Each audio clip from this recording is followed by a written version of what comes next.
నేడంత లేని ఓ సాలీడు నేస్తున్నాడు ఏం చక్కగా తన గూడు. మన నేసే నేతకు కట్టే బట్టకు తాతవాడు, చిన్నవాడు అయిన పనిలో మోనగాడు. చక్కని కొమ్మల్లోన కూసిందొక్క కోయిలమ్మ, ఇన్ని రాగాలెట్లా వచ్చినాయో చెప్పుకోమ్మా. పాడంగా పాడంగా పాట నడుపుకున్నది, పాటల్లోనే కోయిలమ్మ మేటి అయినది. చెట్లల్లో పుట్లల్లో తిరిగే చీమల్లారా, మీరెట్లా బతుకుతున్నారో చెప్తారా? కట్టుగుంటే పామునైనా పట్టి తెస్తామో, ఒక్క మాట నడుచుకుంటామో. ఎంత ప్రతి జీవిని మీరు పరిశీలించినట్టయితే ఇలాంటి విషయాలన్నీ మనకు కనపడతా ఉంటాయి. చాలా సుగుణాలు అగపడతా ఉంటాయి. ఇంత అద్భుతమైన సుగుణాల వల్ల ఈ ప్రకృతి వనరులు మొత్తం కూడా ఈరోజు దెబ్బతింటున్నాయి. మనం చాలా అనుకుంటా ఉంటాం, ఈ పక్షులు నాగిరెడ్డి గారు ఇవన్నీ ఏదో చేస్తున్నాడు, ఆ పక్షులు వచ్చి నిలబడతాయా ఉంటాయా అని అనుకుంటున్నాం.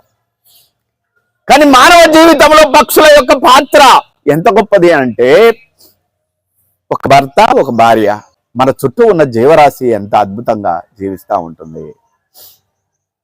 గున్నమామి కొమ్మ మీద 2 గువ్వ పిల్లలున్నాయి, నెత్తి మీద తలంబ్రాలు పోసుకోనంటాయి, మెల్లోన తాలి బొట్టు కట్టుకోనంటాయి, ఉన్ననాడు తింటాయి లేని నాడు ఉంటాయి, కష్టమైన నష్టమైన వీడిపోమంటాయి. ప్రేమే జగతికి మూలం, ప్రేమే జగతికి ప్రాణం. తాడి చెట్టు తొర్రలోనా గోరెంక పిట్టలు, వాటికి సెంటు భూమి లేదు, వాటికి చేను చిలకలేదు. ఆకలైతే భూమినంత చుట్టుకోవనొస్తాయి, రెప్పపాటు కాలమైన వీడిపోమంటాయి. ప్రేమే జగతికి మూలం, ప్రేమే జగతికి ప్రాణం. చెరువు కట్ట కొమ్మ కింద 2 ఊర బిస్కెలున్నాయి, అవి అల్లుకున్న గూడు జోడు, అవి ఆడుకునే ఆటదోడు. ఇంటికాడ పిల్ల పాప చూసుకుంటదొక్కటి, చేనుకెళ్ళి కంకులాను ఏరుకొస్తదొక్కటి. ప్రేమే జగతికి మూలం, ప్రేమే జగతికి ప్రాణం. ఎంత ప్రేమైక జీవన సౌందర్యం ఉంటుంది. ఇంత అద్భుతమైన జ్ఞానాన్ని ఇచ్చి, ఇంత అద్భుతమైన జీవితాన్ని ఇచ్చిన ఈ భూమి ఇప్పుడు చాలా బాధల్లో ఉంది. రా ఎక్కడో తిరుగుతుంది, కింద తిరగట్లే, నేల మీద తిరిగితే మనకు అన్ని తెలుస్తాయి. పచ్చని చెట్టును నేను రా, పాలుగారే మనసు నాదిరా. కొమ్మను నేను రెమ్మను, నీకు తోడుగా ఉండే అమ్మను. పచ్చని చెట్టును నేను రా, పాలుగారే మనసు నాదిరా. మీ పొలమును దున్నిన నాగలై, పంటను మోసిన బండినై, అమ్మమ్మ చేతిలో కవ్వమై, తాతయ్య చేతిలో కర్రనై, అమ్మ పాటతో ఊగిన ఊయలై, ఆ పాడేటి పిల్లన గ్రోవినై. పచ్చని చెట్టును నేను రా, పాలుగారే మనసు నాదిరా.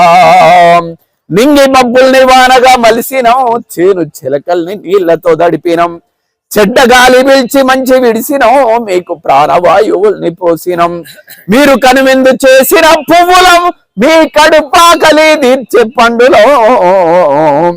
అలసిపోతే నీడనిచ్చినం, చల్లగాలితో ఒళ్ళంతా తడిపినం, ఎగిరి పక్షుల్ని ముద్దాడి పెంచినం, లేడి పిల్లల్ని ఒళ్ళోన దాసినం, అడవికొచ్చిన మునులను సాధినం, బోధి వృక్షమై బుద్ధుల్ని చేసినం. మీరు కూర్చుంటే కుర్చీ పీటలం, పడుకుంటే పందిరి మంచాలం, మిమ్ము కంటికి రెప్పలా కాసినం, మీ ఇంటికి ముందర గడపలం. మీరు రాసుకున్న తెల్ల కాగితం, మీకు తెలివి పెంచినట్టి పుస్తకం. మీ రోగాల నొప్పుల్లో మందులం, మీ రోగాల నొప్పుల్లో మందులం, మీరు మిమ్ము కరసారి కాల్చేటి కట్టె. పచ్చని చెట్టును నేను రా, పాలుగారే మనసు నాదిరా. రాయినైతే ఏమిరా నేను, రప్పనైతే ఏమిరా, బండనైతే ఏమిరా నేను, కొండనైతే ఏమిరా. రూపమన్నది లేని వాడికి రూపం ఇచ్చిన జాతి నాది, ఏడు కొండల వెంకటేశుని ఇతి చూపిన ఖ్యాతి నాది. రామపాదము నెదల మలిసిన రమ్యమైన చరిత నాది. రాయిరైతే ఏమిరా నేను, రప్పనైతే ఏమిరా. ఏటికెదురుగా నిలిచి జనుల కూటి బాధను ఆపినాను, ఇంటికి పునాది రాయై కంటి రెప్పై కాసినాను. నేల కొరిగిన అమరవీరుల స్తూపమైనే వెలిగినాను. రాయినైతే ఏమిరా నేను, రప్పనైతే ఏమిరా. ఓ రాయికి ఇంత చరిత్ర. ఈ ప్రకృతి మనల్ని ఎంత అద్భుతంగా తయారు చేసింది, ఎంత ప్రేమతో తయారు చేసిందో మన వాళ్ళకి తెలియదు. సర్వేంద్రియానం నయనం ప్రధానం అంటే కన్ను వచ్చిందంటే ఊరికేనే వస్తుందా? కొన్ని వేల సంవత్సరాల మానవ జాతి పరిణామ క్రమంలో ప్రకృతితోటి మమేకమై జీవించడం వల్ల మన అవయవాలు మొత్తం కూడా ఏర్పడ్డాయి. సర్వేంద్రియానం నయనం ప్రధానం అంటే కన్ను ఊరికేనే ఇవ్వలేదు. ఒక నేచర్ మీరు బాగా గుర్తుపెట్టుకోండి, నేచర్ చేసే పనిలో చాలా బ్యూటీ ఉంటుంది. నేచర్ ఏం పని చేసినా చాలా అందంగా చేస్తుంది.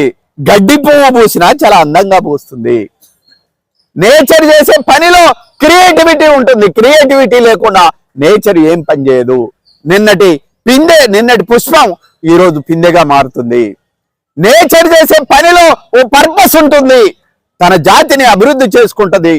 నీకు ఆకలికి పండు కాయగా ఉపయోగపడతా ఉంటుంది. ఓ పర్పస్ ఉంటుంది. అసలు పిల్లగాడు గర్వంగా ఎత్తుకుంటాడు, నేను ఇది కనిపెట్టినా, అది కనిపెట్టినా, ఇది కనిపెట్టినా. ఏమి కనిపెట్టావు? కొంగ ఎగురుతుంటే చూసి విమానాన్ని కనిపెట్టావు. కొంగ ఎలా ల్యాండ్ అవుతుందో చూసి విమానాశ్రయం కనిపెట్టావు. అసలు నువ్వు తయారు చేసిన ప్రతి వస్తువును కూడా ప్రకృతిలో కాపీ కొట్టడం తప్ప నువ్వు తయారు చేసింది ఏమన్నా ఉందా? ఏమీ లేదు. కాబట్టి ఈ శరీరం అద్భుతంగా తీర్చిదిద్దిన ఈ తల్లికి మనం రుణపడి ఉండాలి. ఈ తల్లిని మనం కాపాడుకోవాలి. కాపాడుకోవాలంటే ఏం చేయాలి? అమ్మ పొద్దున్నే పూజ చేయాలి, పూలు తెమ్మన్నది. అరే పూలు తెమ్మని అమ్మ చెప్తే పూలతోటి పాటు ప్లాస్టిక్ వచ్చింది ఇంట్లో. అమ్మ పాలు కావాలని అడిగింది, ఏమైంది? పాలతోటి పాటు పాల పాకెట్లు వచ్చాయి. అమ్మ టిఫిన్ చేసి, ఇంతకుముందు అందరం కూకొని టిఫిన్ చేసేవాళ్ళం. ఇప్పుడేమైంది? టిఫిన్ అందరికీ తెప్పించుకుంటాం ఫోన్ చేసి. టిఫిన్ తోటి పాటు ప్లాస్టిక్ వచ్చింది. ఇంతకుముందు కలిసి అన్నం తినేవాళ్ళం, ఇప్పుడు కలిసి హోటల్కి పోతే మొత్తం ప్లాస్టిక్ లో పెడుతున్నాం. అరే ప్లాస్టిక్ అయితే బాగలేదు, నేనేమంటాం లేదు. మనిషి ప్లాస్టిక్ అయిపోయాడు. ఇప్పుడు ప్లాస్టిక్ ఏం చేస్తుంది? ప్లాస్టిక్ లక్షణం ఏంటి? Use and throw. మనిషి ఏం చేస్తున్నాడంటే, మా అమ్మ నాన్న ఆస్తి పాస్తులు ఇచ్చేదాకా, సంతకం పెట్టేదాకా నన్ను మంచిగా చూసుకుంటాడు. ఒక్క పాలి సంతకం పెట్టిండంటే త్రో, నెట్ అవతల బారి. ఇది చాలా ప్రమాదకరమైంది. మరి ఈ ప్లాస్టిక్ ను ఎలా నివారించాలి? ఏం చేయాలి? మీరందరూ కూడా ప్లాస్టిక్ బాటిల్ ఉందా? ఇది కాదు, జనరల్ గా మీరందరూ కూడా అవసరం లేదు. ప్లాస్టిక్ బాటిల్లో నీళ్లు తాగుతారు. ఇలా అమ్మా వద్దు, అవసరం లేదు. అవసరం. క్యాన్సర్ రావటానికి ప్రధానమైన కారణాలు చెప్తున్నాను నేను క్యాన్సర్ ని జయించాను కాబట్టి. ప్లాస్టిక్ బాటిల్లో నీళ్లు తాగటం వల్ల ఏం చేస్తాం?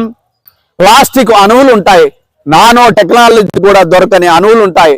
ఈ నీళ్లు తాగటం వల్ల మనకేమవుతుందంటే, ఆ ప్లాస్టిక్ కణాలు మన శరీరంలోకి వెళ్ళి రక్తంలో కలిసి మన క్యాన్సర్ వస్తుంది. రోజుకి ఎన్ని బాటిల్లు తాగుతావు? కనీసం ఎంతకాలం 3 బాటిల్లు తాగుతావు. ఏం చేస్తావు? ఈ బాటిల్ పడేస్తావు. వెళ్ళిపోద్ది, ఇలాంటి చెరువులోకి వస్తుంది. చెరువులోకి వచ్చిన తర్వాత ఏం చేస్తుంది? ఈ చెరువులో ఉన్న జీవచరాలని మొత్తం కూడా ఇది నాశనం చేస్తుంది. కనీసం తాగేటప్పుడు జాగ్రత్తగా ఉండలేమో మనం?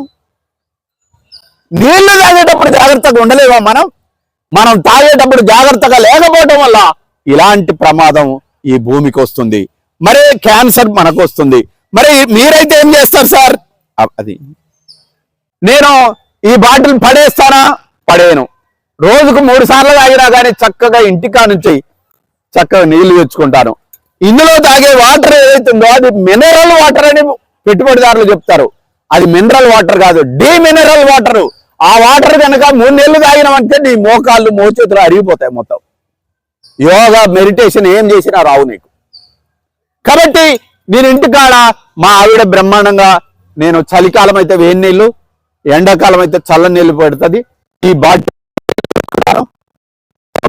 దీన్ని పడేయను, పర్యావరణం కాపాడుతూ ఉంటాను. పేపర్లో వేయగానే అది కరిగి నీ కడుపులోకి వెళ్ళిపోతుంది. పెద్ద ఎంత డేంజర్ అంటే ఆ ప్లాస్టిక్ పేపర్లో అన్నం తినటం వల్ల నువ్వు ఇమీడియట్లీ క్యాన్సర్ తెచ్చుకోవటమే. మరి తిన్న తర్వాత ఏం చేస్తావు? ఆడ పడేస్తావు. పడేస్తే ఏమైంది? ఇవాళ పశు జాతి మొత్తం అంతరించిపోవటానికి ప్రధానమైన కారణం నువ్వు తిని పడేసిన ప్లాస్టిక్ కాగితాల వల్ల. ఎంత నష్టం! పశు జాతులు ఎక్కడైనా ఉన్నాయా? ఎక్కడో ఒక్కడ ఆవు దొరికితే మనం తీసుకొచ్చి ఇంటికాడ పెట్టుకొని సాదుకుంటున్నాం. అంతరించిపోయింది. ఎందుకు? నువ్వు ప్లాస్టిక్ ప్లేట్లు బయట పడేయటం వల్ల. మరి దీనికి ఏం చేయాలి సార్? ఏం చేస్తే బాగుంటది? నేను ఎక్కడికి పోయినా కానీ ఇట్లా ప్లాస్టిక్ ప్లేట్ తీసుకొని పోతాను. ఇది స్టీల్ ప్లేట్ తీసుకొని పోతాను. నేను తిన్న తర్వాత దీన్ని పడేస్తానా? పడేయను. చక్కగా నా ఎమ్మటి ఉంటది, హాయిగా తింటాను, ప్రేమతోటి దీన్ని జాగ్రత్తగా చూసుకుంటాను. కాబట్టి తినేటప్పుడు జాగ్రత్తగా ఉండాలి, తాగేటప్పుడు జాగ్రత్తగా ఉండాలి. మనం ప్లాస్టిక్ కూరగాయలకు ఎటన్నా పోయినప్పుడు ఏం చేస్తూ ఉంటాం? ఈ రెండింటి ఇందులో పెట్టుకుంటాను. కూరగాయలకు, పండ్లకు, ఫలాలకు పోయినప్పుడు వాడిచ్చిన ప్లాస్టిక్ తీసుకొచ్చుకోకుండా ఇట్లా బ్యాగ్ తీసుకొని ఆ బ్యాగులో వేసుకొని వస్తూ ఉంటాను. ఈ బ్యాగులోనే నా పుస్తకాన్ని కూడా స్టోరీస్, ఈ పుస్తకం రాయటానికి క్యాన్సర్ పేషెంట్ అయినా నేను, ఆ రైతులే నాకు వరి, జొన్న, కారం అన్ని కూడా రసాయనిక ఎరువులు ఇంటికి పంపటం వల్ల అన్ని జీవులు కూడా జీవించే హక్కు ఇచ్చాడు. ప్రకృతిని విధ్వంసం, ఓ చెట్టును కొడితే మనిషిని చంపిన దానికంటే కూడా నేరము అని ఆయన రాజ్యాంగంలో చెప్పాడు. కాబట్టి మనం ఈ ప్రకృతి ఎడల ఇలా ఉండాల్సిన బాధ్యత మన ఎడల ఉంది. కాబట్టి మహాత్మా గాంధీ ఏమన్నాడు? మన పూర్వీకులు ఎంత సురక్షితంగా ఈ భూమిని మనకు ఇచ్చిపోయారో మనం రేపటి తరాన్ని మన పిల్లలకు ఇవ్వాలి అని చెప్పాడు. మార్క్స్, ఎంగిల్స్ లాంటి వాళ్ళు ఏం చెప్పారు? ఈ భూమి మీద నువ్వు దాడి చేసి ప్రతీకారం తెచ్చుకుంటే నువ్వు 100 రెట్లు నీ మీద ప్రతీకారం నేచర్ తీర్చుకుంటుంది అని చెప్పాడు. గౌతమ బుద్ధుడు ఏం చెప్పాడు?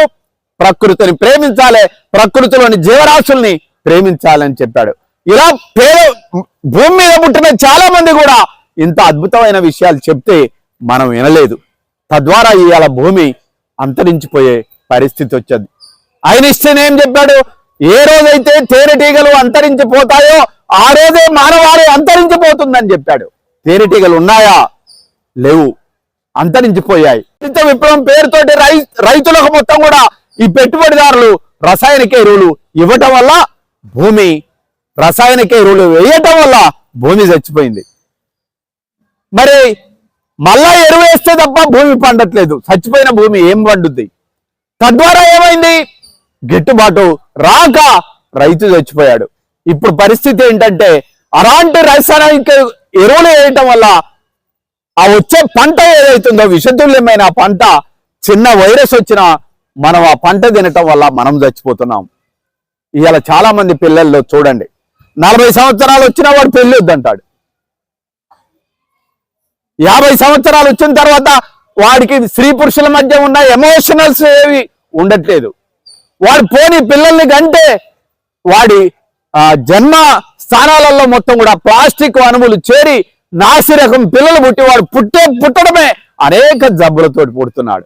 ఆరోగ్యకరమైన వాతావరణం మన కళ్ళ ముందు లేదు. ఇది కొనసాగితే మానవ జీవితం మొత్తం కూడా అంతరించిపోతున్న చావు ఒక్కబాలే రాదమ్మా. ముందు కృతజ్ఞతలు తెలియజేస్తూ మీ అందరి దగ్గర సెలవు తీసుకుంటూ, నా పాటలు వినండి. జయరాజన్ కొడితే ఒక శిలా కాదు, అమ్మ మీద, నాన్న మీద అనేకమైన పాటలు వస్తాయి. ఆ పాటలు వినటం వల్ల మనమందరం మనుషులుగా మారుతామనే విషయాన్ని తెలియజేస్తూ నేను ముగిస్తున్నాను.